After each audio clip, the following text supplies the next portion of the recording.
Hello friends, the CNC zone में आपका स्वागत है।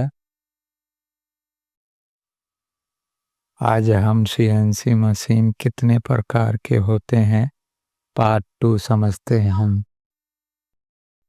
CNC laser cutter machine. CNC laser cutter machine यह धातु और अन्य शीटों को सटीक रूप से काटने के लिए लेज़र बीम का उपयोग करती है। लेज़र कटर मशीन एक अत्यधिक सटीक उपकरण है जिसका मुख्य काम विभिन्न सामग्रियों को बहुत बारीकी से काटना, उन पर नक्काशी करना या निशान मार्किंग लगाना होता है।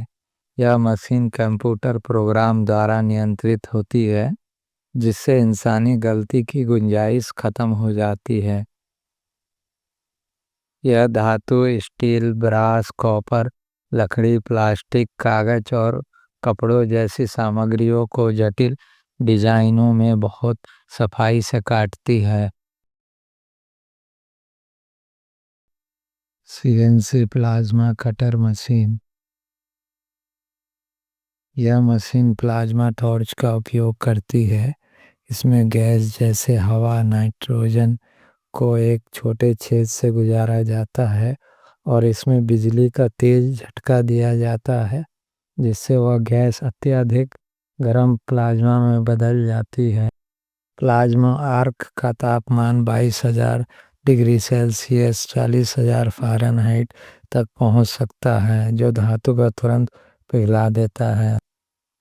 इससे 18 गेज की पतली शीट से लेकर 40 mm तक की मोटी प्लेटें काटी जा सकती हैं।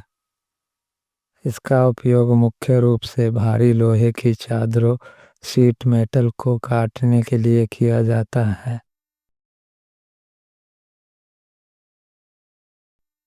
CNC router machine.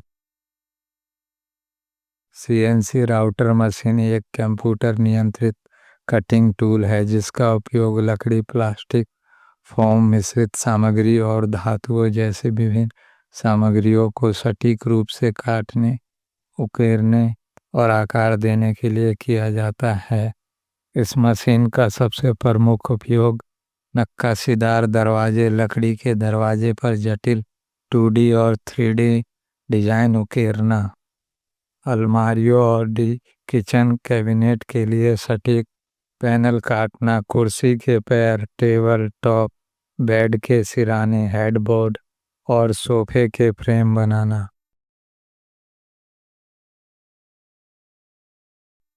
CNC grinding machine. सतह को सुपर फिनिशिंग देने के लिए इसका उपयोग किया जाता है।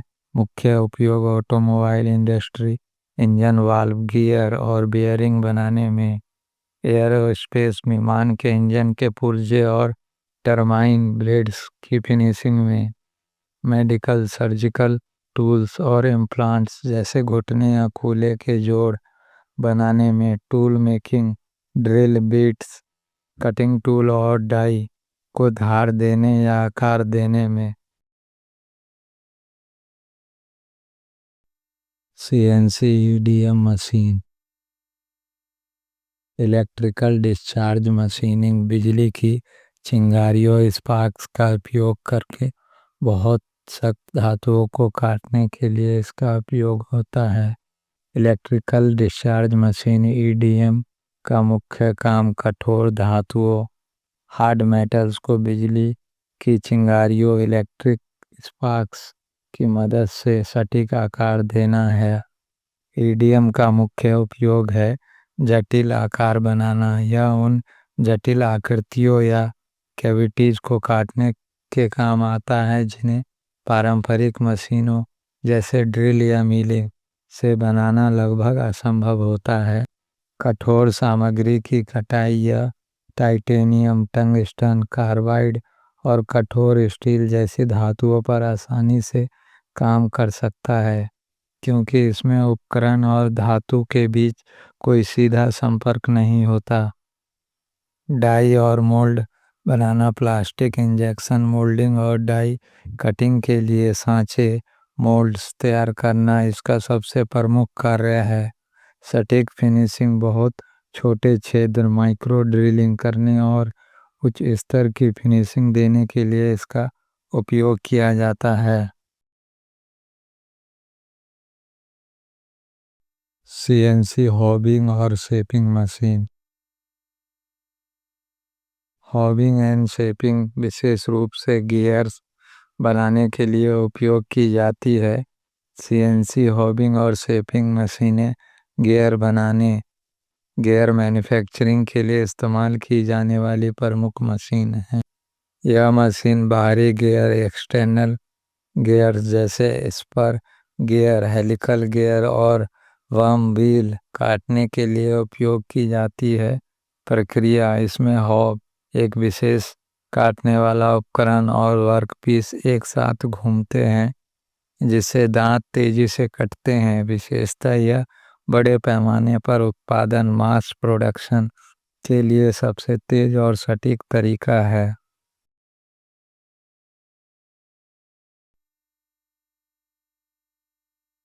सीएनसी शेपिंग मशीन मुख्य कार्य या मुख्य रूप से आंतरिक gear, internal gears, cluster gear और उन जगहों पर दांत काटने के काम आती है जहां हॉबिंग कटर नहीं पहुंच सकता। प्रक्रिया इसमें कटर ऊपर नीचे चलते हुए दांत काटना है। विशेषता यह मशीन उन गियर्स के लिए ज़रूरी है जिनके पास शोल्डर अवरोध होता है। मुख्य अंतर: हॉबिंग बाहरी गियर्स के तेज उत्पादन के लिए बेहतर है, जबकि शेपिंग आंतरिक गियर और सीमित जगह वाले गियर्स के लिए अनिवार्य है। आज के वीडियो में शामिल होने के लिए धन्यवाद। Thanks for joining today's video.